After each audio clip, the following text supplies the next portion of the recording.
vamos a hablar sobre lo que son las enfermedades respiratorias del embarazo. Siguiente.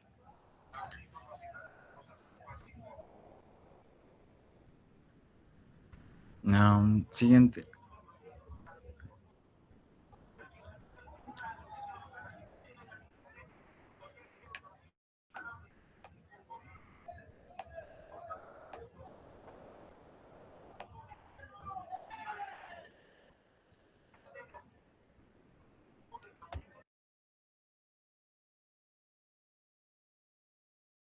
Bueno, vamos a comenzar con la primera patología. En este caso vamos a hablar de la tuberculosis y en el embarazo, ¿no? Siguiente. Bueno, para mencionar, la tuberculosis, pues es una enfermedad infecciosa que, como sabemos, pues es causada principalmente por el Mycobacterium tuberculosis, ¿no? Su localización más frecuente es pulmonar y aunque, bueno, en general compromete cualquier órgano, eh, durante el embarazo, pues tiene una especial importancia. Esto porque va a afectar simultáneamente tanto a la madre como al recién nacido, ¿no? Y va a tener repercusión en el embarazo. Además, pues hay que mencionar que tiene algunos síntomas que pueden confundirse con manifestaciones propias de la gestación, por lo que el diagnóstico muchas veces suele retrasarse. Es importante que diferenciemos la infección tuberculosa latente de la tuberculosis activa, ¿no?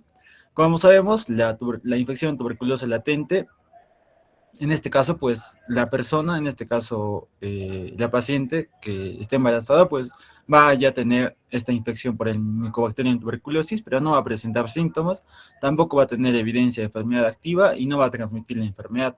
Puede desarrollar tuberculosis posteriormente, pero en este momento, pues no, ¿no? Y después tenemos la tuberculosis activa, que va a existir una replicación del bacilo y una enfermedad clínica, ¿no? Aquí es más que todo lo sintomático y principalmente pues va a estar corroborado por lo que son síntomas pulmonares. Además, pues la paciente puede ser contagiosa, ¿no? Aquí lo más importante es que, bueno, según lo que leí, pues una prueba positiva de PPD o de IGRA va a demostrar la infección tuberculosa, pero no significa que de por sí, pues, la paciente tenga TB activa, ¿no? Se necesita una evaluación adicional para descartar esto. Ahora, ¿por qué es importante durante el embarazo? Porque la gestación, pues, va a generar, como sabemos, una serie de cambios hemodinámicos para poder adaptarse a la situación, ¿no? Y en este caso, pues, la gestación va a generar modificaciones respiratorias e inmunológicas, ¿no? Y esto, pues, puede modificar la presentación de las enfermedades infecciosas. Dentro de estas, pues, la tuberculosis. Entonces, una gestación con tuberculosis puede presentar síntomas como la tos persistente, la expectoración, la fiebre, la sudoración nocturna, astenia, anorexia, pérdida de peso, dolor torácico, hemoptisis, ¿no? Que son típicas también de la tuberculosis en pacientes que no están embarazados. Sin embargo, pues hay algunos síntomas como lo que es la fatiga, la disnea y la disminución de apetito que pueden atribuirse erróneamente al embarazo, ¿no? Por ello es que muchas veces una gestante que tenga factores epidemiológicos de riesgo y síntomas respiratorios persistentes deben ser investigados. No tenemos que asumir de que los síntomas se deben al proceso del embarazo, ¿no? Ahora, hay distintos factores que van a aumentar la sospecha, como el contacto estrecho con... Hay factores, ¿no? Epidemiológicos y también sociales. Por ejemplo, el contacto estrecho en el caso de tuberculosis, el hacinamiento, los antecedentes de tuberculosis, el VIH, diabetes, inmunosupresión, uso de fármacos inmunosupresores o incluso la procedencia de zonas en las cuales hay alta transmisión, pueden ser factores que nos ayuden a sospechar y nos ayuden a tener en cuenta la diabetes, la tuberculosis, ¿no? Ahora, la CDC, pues, según lo que leí, recomienda especialmente evaluar a las gestantes con exposición reciente a tuberculosis o a condiciones que han aumentado este riesgo de progresión, ¿no? Especialmente en pacientes con inmunosupresión y VIH. Siguiente. Ahora, hay riesgos.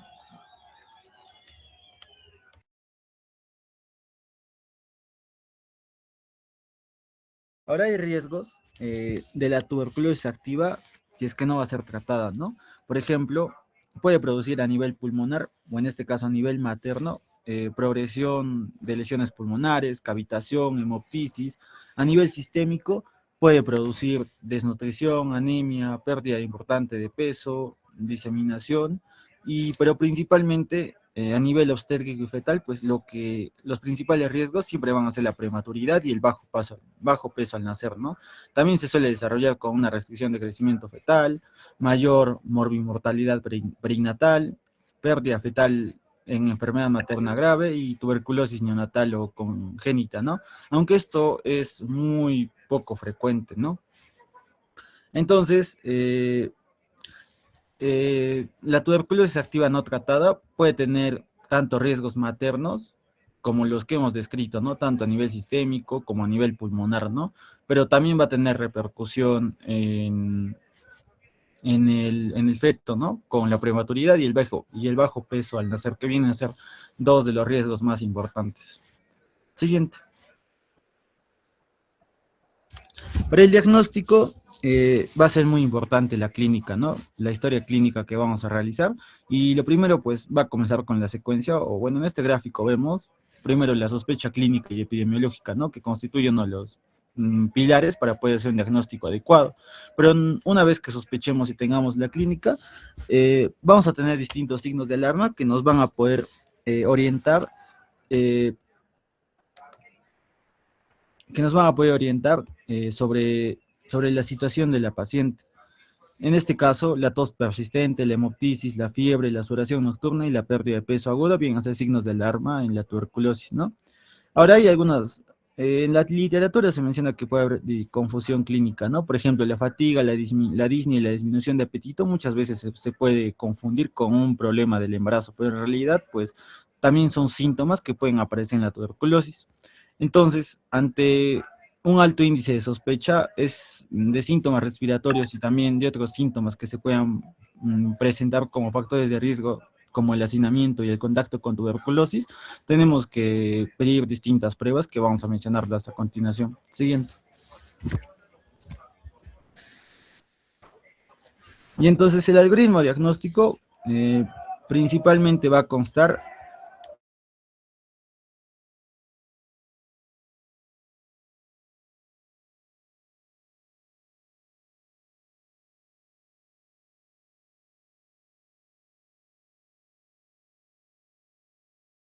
Bueno, el algoritmo diagnóstico principalmente va a contar con la sospecha clínica y epidemiológica y después con determinar si existe una infección tuberculosa, ¿no? En este caso, mediante las pruebas de PPD, la TCT o el IGRA, ¿no? Después tenemos que buscar la enfermedad activa, ¿no? Hay que hacer una evaluación clínica y también tomar algunas radiografías del tórax. Finalmente, pues seguimos con lo que es la confirmación microbiológica, para lo cual, pues, esta se va a hacer mediante el esputo con una prueba molecular rápida, ¿no? Y la baciloscopia o el cultivo. Y finalmente, pues, si en este caso se confirma el diagnóstico mediante la confirmación microbiológica, pues determinamos la resistencia, ¿no? Si es que es resistente a rifampicina u otros fármacos, ¿no? Y según eso, pues elaboramos un esquema eh, para poder dar un tratamiento adecuado, ¿no?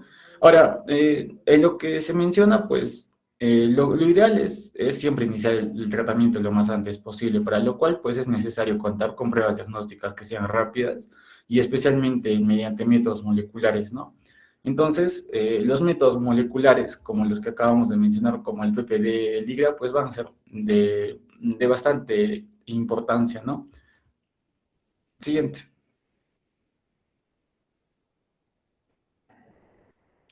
Entonces, para eso vamos a ver las pruebas de seguridad que existen, ¿no? Por un lado tenemos las pruebas de infección y las pruebas imaginológicas, ¿no? Para las pruebas de infección, principalmente vamos a tener el PPD, el TCT, el IGRA, que son totalmente seguras durante el embarazo, ¿no? Y van a medir principalmente la respuesta inmunológicas. Entonces, no por el hecho de que en este caso la prueba de PPD positiva, significa que hay una TB activa. Y en la imagenología, pues vamos a ver si es que hay una tuberculosis activa, ¿no? En este caso, pues en la radiografía de tórax vamos a poder observar si es que hay cavitaciones y en general, pues en el embarazo no contraindica una radiografía necesariamente, ¿no? Si bien es cierto que se emite radiación, no es una contraindicación que sí o sí debamos de seguir al pie de la letra. Entonces, ante una sospecha, pues lo ideal sería pedir una radiografía de tórax para ver la evolución también, ¿no? De la enfermedad. Y en este caso, pues va a ser obligatoria ante la sospecha clínica o un PPD positivo, ¿no? Siguiendo, bueno, en este caso, con un mandil de plomo, ¿no? Para una protección abdominal y que sea mucho más seguro este procedimiento. Siguiente. Para la confirmación microbiológica, aquí tenemos que tener en cuenta que la muestra fundamental y sospecha de tuberculosis pulmonar es el esputo, ¿no? Y esta pues puede comprobarse mediante la vaciloscopia o mediante la prueba molecular rápida. La vaciloscopia, como sabemos, pues va a buscar principalmente bacilos ácido-alcohol resistentes y la ventaja es que va a ser bastante rápida y económica, ¿no? El detalle de la vaciloscopia es que no tiene una menor sensibilidad, ¿no? Y por sí, pues no determina, al hacer la vaciloscopia, pues no podemos saber si es que existe resistencia a un medicamento o no. Y con respecto a lo que es la prueba molecular rápida, es la que principalmente nos va a determinar si es que esta bacteria, el Mycobacterium tuberculosis, pues es resistente a la rifampicina o no, a diferencia de la vaciloscopía, que en este caso no nos permite saber la resistencia o no a los medicamentos. Ahora, la prueba molecular rápida, pues es mucho más rápida que el cultivo, que viene a ser que también sigue siendo una prueba importante, ¿no? Ya que el cultivo viene a ser como que nos va a confirmar el diagnóstico, ¿no? Pero la prueba molecular rápida, según la OMS, pues principalmente lo ideal es siempre comenzar lo más antes posible el tratamiento y también iniciar el diagnóstico lo más antes posible. Por eso es que se prefieren estas pruebas moleculares porque son mucho más rápidas, ¿no? A diferencia del cultivo que puede demorar hasta 3 semanas o 2 semanas. Pero el cultivo pues sigue siendo la confirmación diagnóstica. Siguiente. Ahora, el esquema de tratamiento para la tuberculosis activa durante el embarazo es principalmente si es que la tuberculosis es activa, es decir, con síntomas y todo lo descrito en la radiografía, el PPD y la prueba molecular, el tratamiento tiene que ser siempre lo más inmediato posible. No se tiene que esperar hasta el parto. Y el tratamiento, pues, disminuye según la progresión de la enfermedad, según las complicaciones maternas, la transmisión y el riesgo fetal asociada a la enfermedad materna, ¿no? También se señala que los medicamentos recomendados para la tuberculosis activa pueden atravesar la placenta, pero no se conocen efectos perjudiciales sobre el bebé que justifique retrasar el tratamiento, ¿no? Lo ideal es comenzar siempre el tratamiento lo más antes posible. Entonces, pues, el esquema de tratamiento, como se ve en las imágenes, va a constar de una fase intensiva, que como sabemos, pues la H representa la isoniazida, la R la rifampicina, la Z la briccinamida y el etambutol, ¿no? Entonces, lo ideal es siempre comenzar con una fase intensiva de 2 meses, con los 4 medicamentos antes mencionados, y una fase de continuación que viene a ser de 4 meses, solamente con isoniazida y rifampicina, ¿no? En total, pues, serían 2 meses de el esquema de 4 medicamentos y 4 meses con 2 medicamentos, siendo un total de 6 meses, ¿no?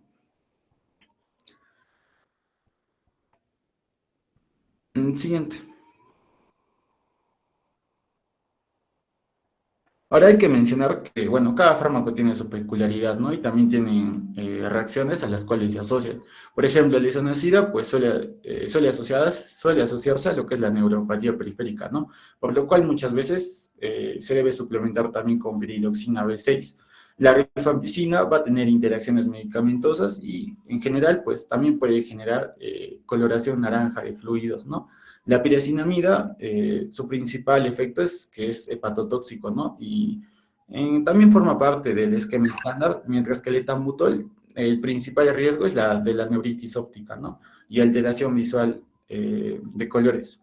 Ahora, la isoniazida en el embarazo, pues lo más importante es que se tiene que prevenir esta neuropatía por isoniazida, ¿no? Por lo cual, lo ideal es que al tratamiento que hemos mencionado le sumemos la piridoxina o la vitamina 6, ¿no? Siguiente.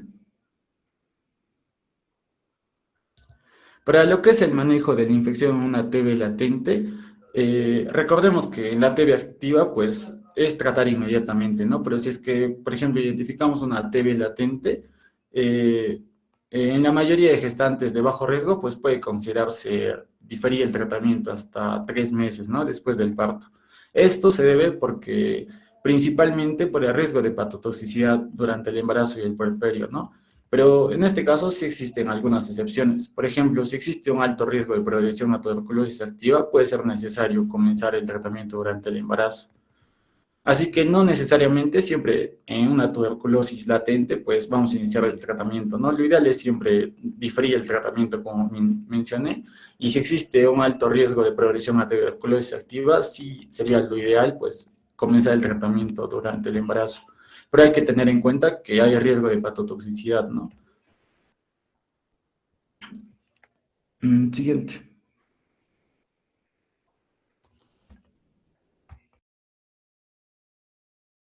Bueno, vamos a continuar hablando de otra de las enfermedades respiratorias y vamos a hablar del asma. Bueno, para empezar, el asma no es una enfermedad caracterizada porque hay una broncoconstricción, ¿no? ¿Y qué es lo peligroso o a qué no debemos llegar o qué debemos prevenir en una mujer embarazada de que la mujer pues llegue a presentar una crisis asmática? Vamos a ver que en una mujer embarazada va a cambiar, va a haber cambios fisiológicos a nivel del sistema respiratorio, como por ejemplo va a haber aumento del volumen corriente en un 30-50%, aumento de la ventilación minuto también, y va a haber una caída de la presión de CO2. Además de que la mujer embarazada requiere mayor oxigenación, ¿no? Ya que realiza mayor metabolismo, uh, trabajo doble, ¿no? Tanto para el feto como para ella. Es por eso que llegar a una situación de hipoxemia materna puede traer consecuencias subsecuentes para el feto, llegando a una hipoxemia fetal, que suele ser muy peligroso, ¿no? Hasta mortal para el mismo feto. Entonces, el principal objetivo del tratamiento del asma, pues, es evitar en lo posible llegar a una crisis asmática. Vamos a ver que el asma en las mujeres embarazadas se comporta de forma distinta, ¿no? No es a todos por igual. En un tercio de las mujeres el asma mejora con el embarazo, en otro tercio no hay ningún cambio y en el tercio restante pues empeora drásticamente, ¿no? Vamos a ver, como hemos dicho, es una enfermedad inflamatoria crónica de las vías aéreas caracterizada por la obstrucción de las vías aéreas superiores. Y también, ¿no?, de los bronquios. Sus principales síntomas van a ser la disnea, se caracteriza principalmente por la presencia de sibilantes y una tos persistente, ¿no?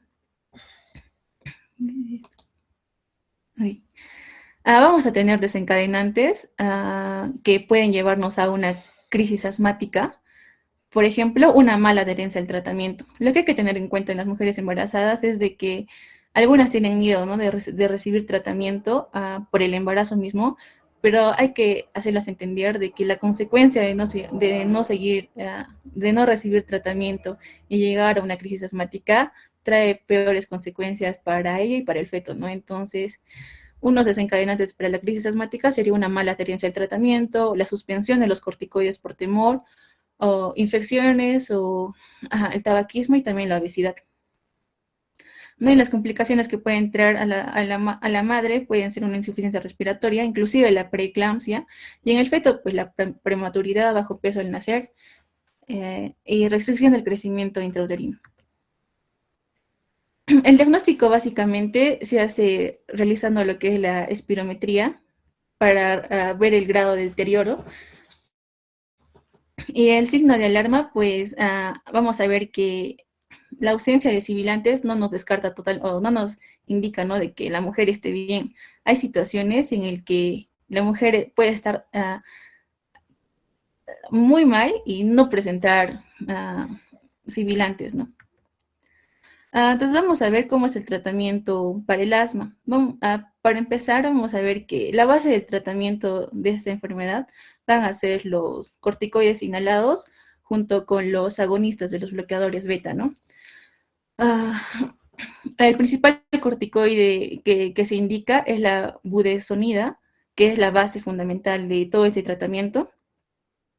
Y hay que recordar de que no existe evidencias de que este corticoide produzca malformaciones en nuestro feto.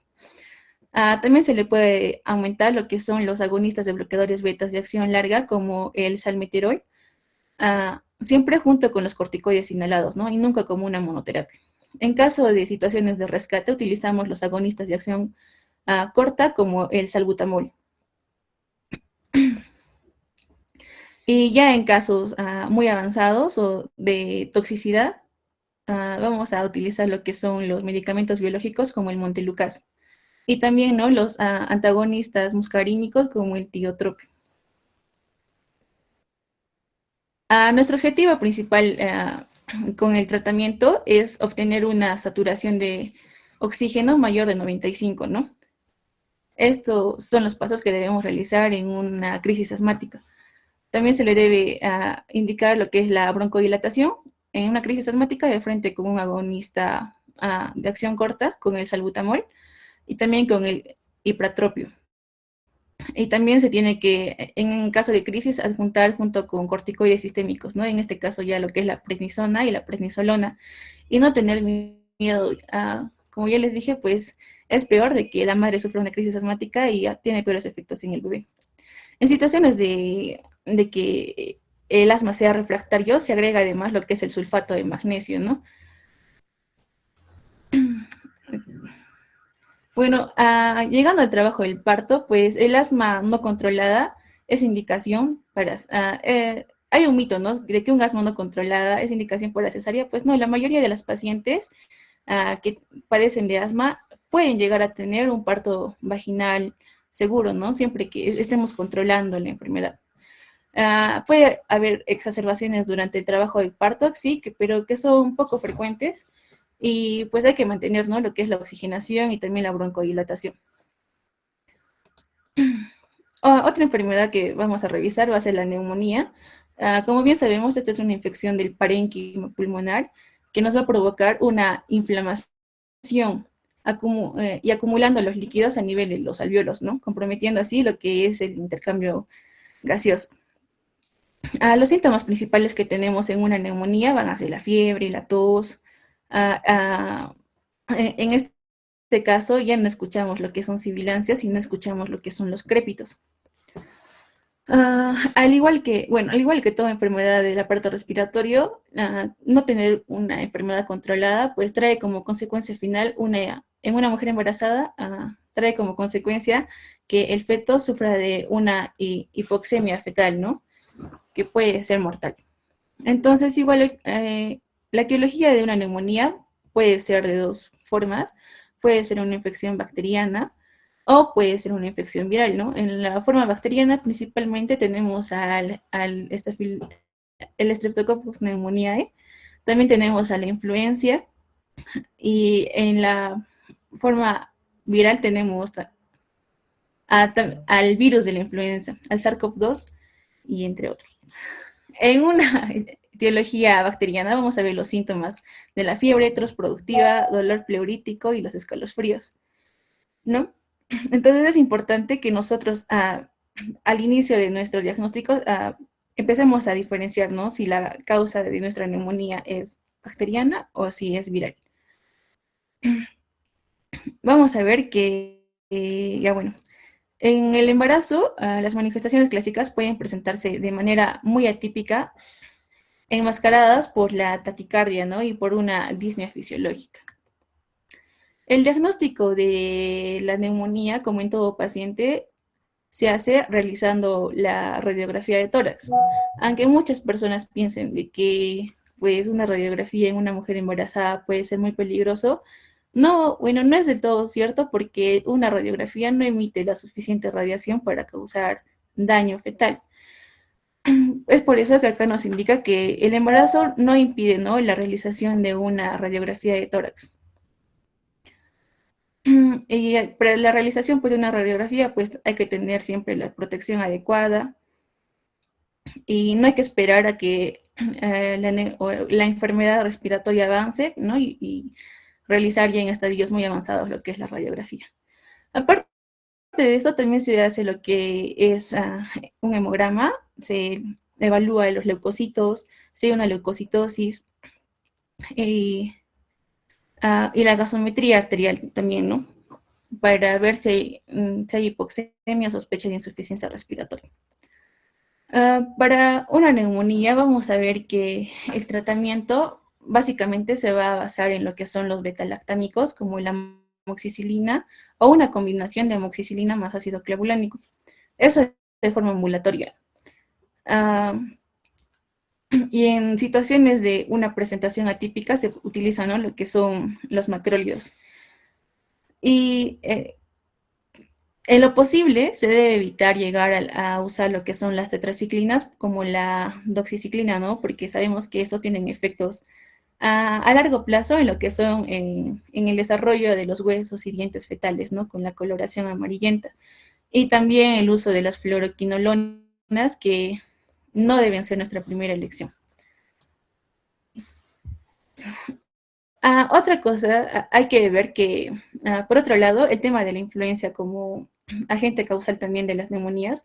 La influenza puede ser un virus tan eh, inocuo, pero en una mujer embarazada puede llegar a ser puede atacar muy fuerte. Entonces, por eso es importante, en el caso de influenza, que es una infección viral para la producción de neumonía, ¿no? A la administración del tratamiento, que es el oseltamivir, que en una dosis de 75 miligramos vía oral cada 12 horas por 5 días, ¿no? Esto debe iniciarse en las primeras 24 horas, ni bien se diagnostique, y no permitir que pasen más de este tiempo porque, como les dije, la influenza ataca de una forma muy rápida a la mujer embarazada. Bueno, entonces, ¿y qué criterios de hospitalización se tiene para que la madre entre a hospitalización? En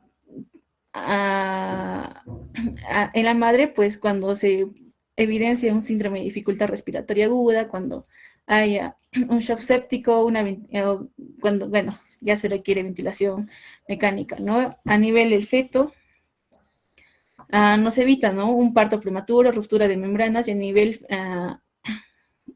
fetal también, la hipoxemia profunda y la restricción de crecimiento intrauterino. Entonces, para evitar todo esto, tenemos que hospitalizar a nuestra madre cuando ya tenga signos de hipoxemia, ¿no? Cuando la saturación de oxígeno esté menos de 90 y ya debemos de tener precaución. Cuando haya taquipnia, recordemos que en las mujeres embarazadas muchas veces no se eleva la temperatura corporal, sino se manifiesta como taquipnia. También puede ser signo de hipotensión, sepsis o alteraciones del estado mental, ¿no? Entonces estas cositas nos deben hacer sospechar de que nuestra madre requiere hospitalización inmediata.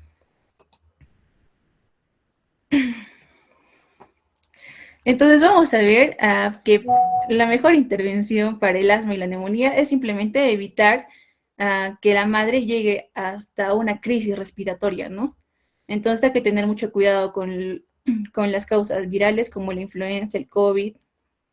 Hay que realizar siempre la inmunización materna, ¿no? Recibir sus vacunas de influenza y también así proteger también al recién nacido, ¿no?, contra la tosferina.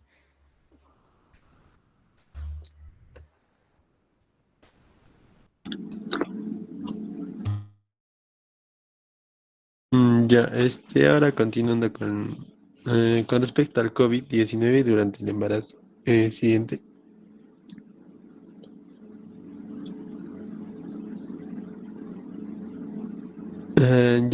Bueno, con respecto a la epidemiología, pues vamos a poder ver, ¿no?, de que, pues, bueno, y alguna introducción, ¿no?, sobre COVID-19.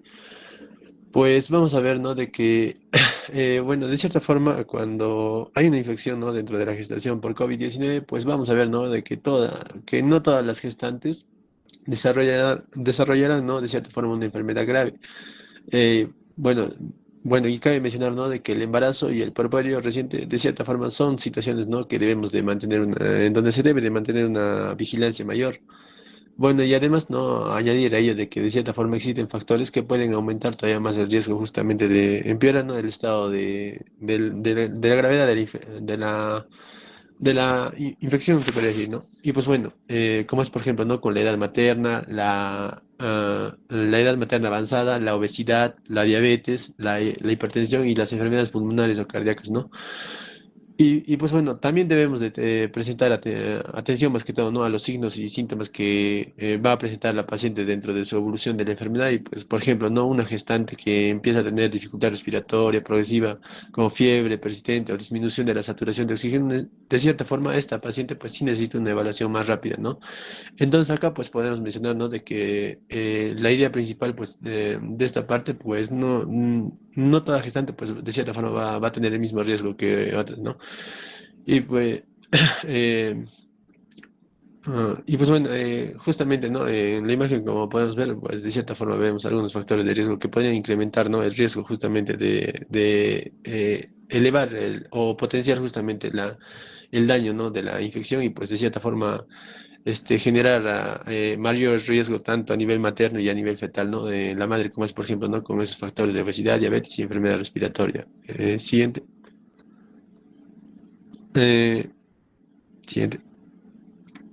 Ya, justamente, ¿no? Con la etiología, pues el COVID-19 pues no es causado por el SARS-CoV-2. Nosotros sabemos, ¿no? De que es un virus de tipo de ARN.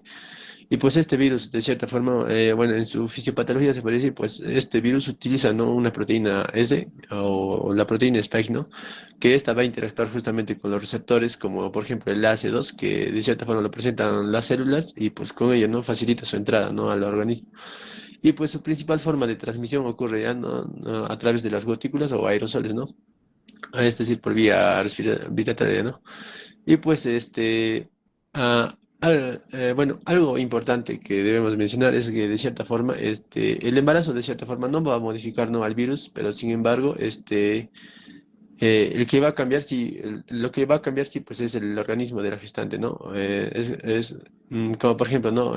Nosotros sabemos que a nivel fisiológico, pues las gestantes, pues tienen una alteración fisiológica, ¿no? En su demanda de oxígeno y pues de cierta forma, esto genera de cierta forma unas modificaciones en la respuesta inmunológica y cambios en la coagulación en la paciente, ¿no?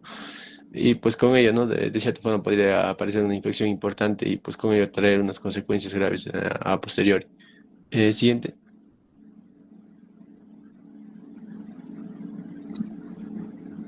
Bueno, con respecto a los mecanismos de fisiopatológicos, pues vamos a tener, ¿no? Primero, ¿no? A nivel del componente respiratorio, como ya les mencioné, que a nivel fisiológico, pues las demandas de oxígeno de por sí en el embarazo aumentan, ¿no? Y como segundo componente o mecanismo es el inmunológico, ¿no? En donde de cierta forma, pues también, ¿no? De por sí las gestantes, pues tienen un estado de inmunosenescencia y pues de cierta forma adquirir una infección, pues generaría, ¿no? Una inflamación importante y pues cuando esta inflamación se vuelve intensa puede afectar de cierta forma a varios órganos y pues de cierta forma la circulación placentaria y el flujo placentario pues no se va a aislar a ello, ¿no? Y pues como tercer mecanismo tenemos, ¿no? Una alteración tanto vascular y pues también a nivel de la coagulación, ¿no? En donde de cierta forma el embarazo ya también, ¿no? Ya es un estado procoagulante y pues cuando se le añade, ¿no? Una infección, por ejemplo, por COVID-19, también puede justamente favorecer, ¿no? Alteraciones vasculares y fenómenos trombóticos. Y pues bueno, a nivel placentario, vamos a ver, ¿no? De que justamente esta alteración que podría generar a nivel de los vasos sanguíneos y esa inflamación que podría comprometer, esa inflamación que genera, ¿no? Esta infección, pues podría comprometer justamente la placenta y pues con ello, ¿no? Alterar justamente ese intercambio de oxígeno entre nutrientes entre la madre y el feto, ¿no? Siguiente.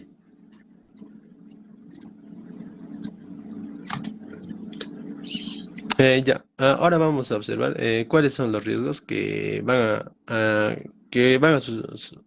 suceder o que se pueden presentar, ¿no? A nivel de la madre, en el cual pues vamos a poder observar eh, en donde pues debemos de decir primeramente, ¿no? De que de cierta forma la mayoría de infecciones que pueden presentarse, ¿no? Con síntomas leves, pero durante el embarazo debemos de tener de cierta forma un umbral más bajo, ¿no? Como ya le expliqué, pues al ser un estado de inmunosenescencia, pues de cierta forma tenemos que tener más cuidado en ello, ¿no? Y pues vamos a mencionar, ¿no? Que en cuadros leves, cuando la infección es leve por el COVID-19, pues puede aparecer, ¿no? Como síntomas como la tos, la fiebre, la congestión y dolores corporales, ¿no? Y pues si la paciente está estable y no presenta signos de alarma, generalmente puede mantenerse un control ambulatorio según indicación médica, ¿no? Y pues ya el cuadro comienza a complicarse ya cuando de cierta forma aparecen, ¿no? Síntomas como es, por ejemplo, la dificultad respiratoria, fiebre, la fiebre que sea persistente, deshidratación o imposibilidad para tolerar alimentos o líquidos, ¿no? Y es ya en ahí cuando de cierta forma ya hay signos de alarma, se podría decir, ¿no? A nivel de la madre. Y pues bueno, ya en casos graves ya pues ya podría justamente aparecer ya la hipoxemia, la neumonía y ya pues si todo este cuadro grave pues necesariamente tendría que necesitar, ¿no? Una hospitalización y pues cuidados intensivos, ¿no? O con ventilación mecánica y complicaciones trombóticas. Y bueno, a nivel de complicaciones justamente obstétricas, pueden asociarse, ¿no? Con la preeclampsia, parto prematuro, o justamente o la necesidad de finalizar el embarazo debido al compromiso materno-fetal, ¿no? Bueno, esto siempre y cuando, ¿no? Cuando la enfermedad ya esté en un estadio avanzado, ¿no? Siguiente.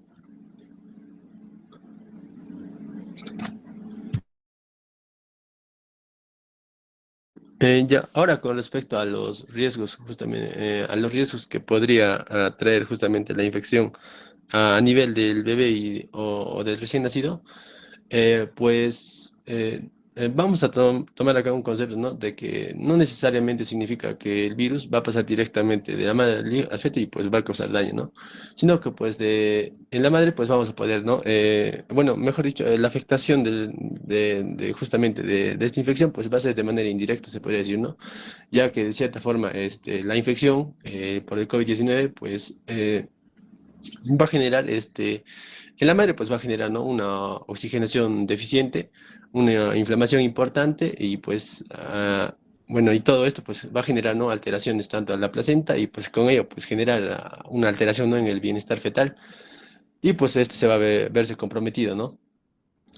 Y pues bueno, una de las consecuencias, bueno, también más observadas, ¿no? A nivel justamente con la infección de COVID-19, pues se asocia mucho al nacimiento prematuro, ¿no? Y pues especialmente justamente cuando la infección pues llega a un estadio grave.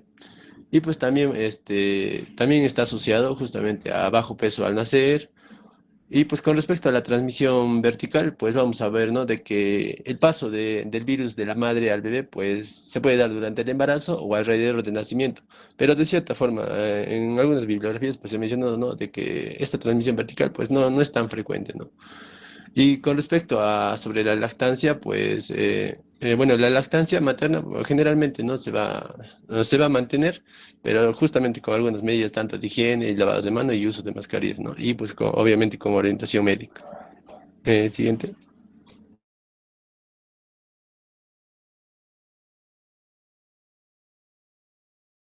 Ya, con respecto al manejo, pues es, ¿no? Más que todo categorizar a nuestra paciente, ver, ¿no? De cómo son los síntomas, de cómo se está presentando a nivel de la paciente.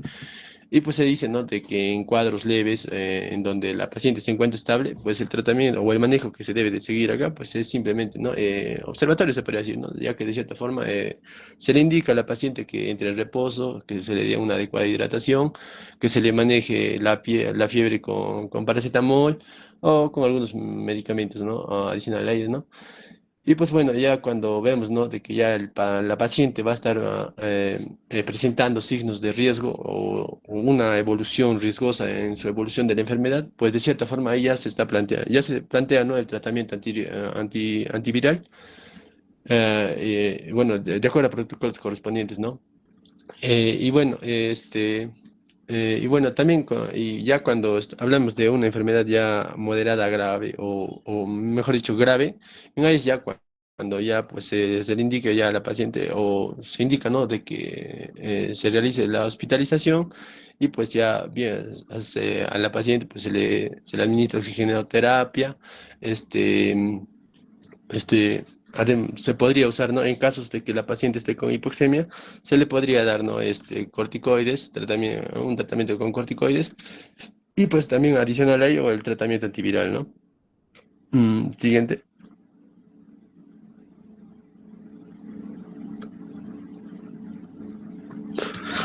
Ya, y con respecto a las medidas preventivas, pues con respecto a las medidas preventivas, pues es la vacunación, ¿no? A una dosis en cada embarazo, según la recomendación. Y pues también se debe considerar ambientes seguros, se le debe de hacer una detección temprana ante los síntomas o ante la exposición de la paciente, ¿no? Y pues también se podría hacer una red de protección, ¿no? Tanto a nivel de la familia en todo el ambiente de la paciente, ¿no? Siguiente.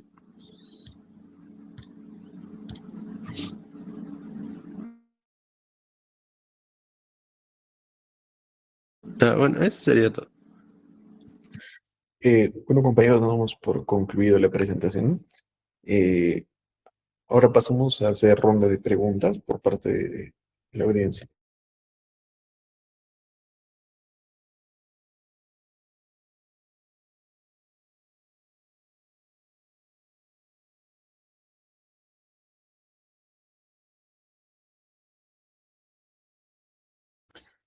Bueno, si no hay ninguna pregunta, creo que se da por concluido el seminario. Bien, señores estudiantes, he estado muy atenta a la presentación. Felicitaciones a los tres compañeros que han hecho la revisión de estos casos que son importantes, estos temas en el embarazo.